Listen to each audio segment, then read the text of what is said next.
উত্থানের খুনির ফ্যাসিস্ট শেখ হাসিনার আওয়ামী ফ্যাসিবাদের সরকারের আমরা পতন ঘটিয়ে ছাত্র নাগরিকের সরকার প্রতিষ্ঠিত করতে আমরা সমর্থ হয়েছি। একই সাথে সাথে সেটা আপনারা জানেন যে আমরা ফ্যাসিবাদে আওয়ামী লীগকে আমরা হঠাতে সফল হলেও যে বিদ্যমান রাষ্ট্র ব্যবস্থায়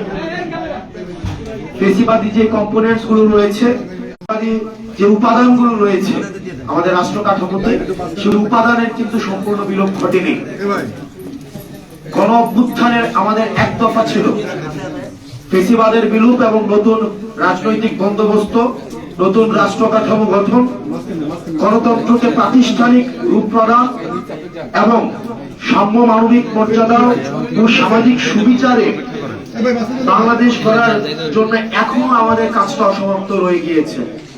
এই পুরো রাষ্ট্র ব্যবস্থার মধ্যে, ফ্যাসিবাদী রাষ্ট্র ব্যবস্থার মধ্যে শুধুমাত্র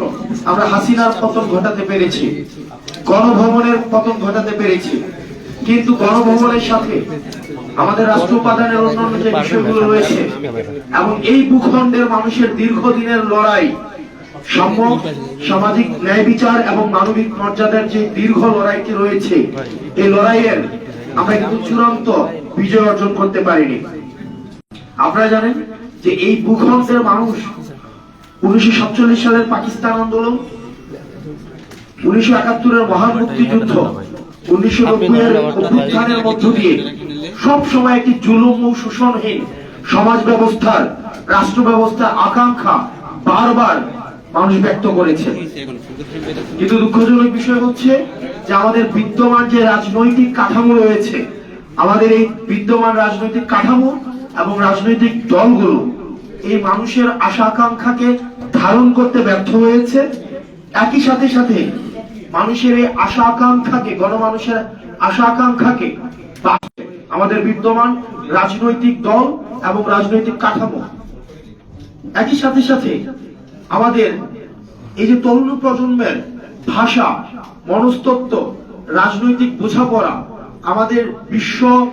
বাস্তবতার বোঝাপড়া তরুণ প্রজন্মকে আমাদের এই বিদ্যমান রাজনৈতিক দল এবং রাজনৈতিক বাস্তবতা, রাজনৈতিক কাঠামো ধারণ করতে ব্যর্থ হয়েছে। তো সেই জায়গা থেকে আমাদের যে অভ্যুত্থানের শক্তি, ছাত্র তরুণরা অভ্যুত্থানের মধ্য দিয়ে সৃষ্টি হওয়া, এই যে ক্রমশ যেই আমাদের এই ভূখণ্ডের মানুষের আশা আকাঙ্ক্ষা এবং নতুন করে 24 পরবর্তীতে মানুষের যে আশা আকাঙ্ক্ষা তৈরি হয়েছে, ফ্যাসিবাদ উত্তর বাংলাদেশ,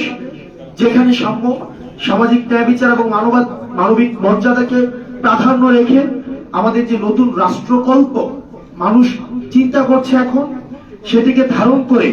বাংলাদেশের ফ্যাসিবাদ বিরোধী জনতাকে সাথে নিয়ে আমরা একটি রাজনৈতিক দল গঠনের উদ্যোগ নিয়েছি। অতীতের মতো নয় যে আমরা একটি ধারণ করা আদর্শ আমরা নিজেদের ধারণ করা রাজনৈতিক কাঠামো মানুষের উপরে চাপিয়ে দিব, বরং আমরা মানুষের মতামত নিয়ে, আপনারা যদি গণ অভ্যুত্থানের পর্বটি দেখেন, গণ অভ্যুত্থানের পর্বেও আমরা আমাদের যে কর্মসূচি, এই হাসিনার কে পতনের জন্য আমাদের যে কর্মসূচি,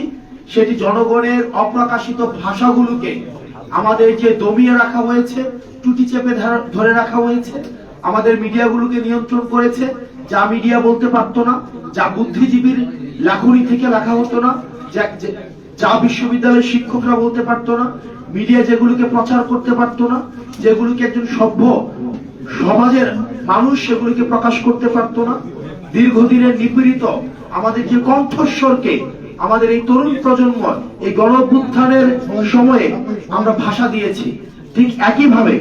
আমরা আবার এই রাজনৈতিক দল গঠনের এই প্রক্রিয়াতে আবার সাধারণ মানুষের কাছে আমরা ফিরে যেতে চাই।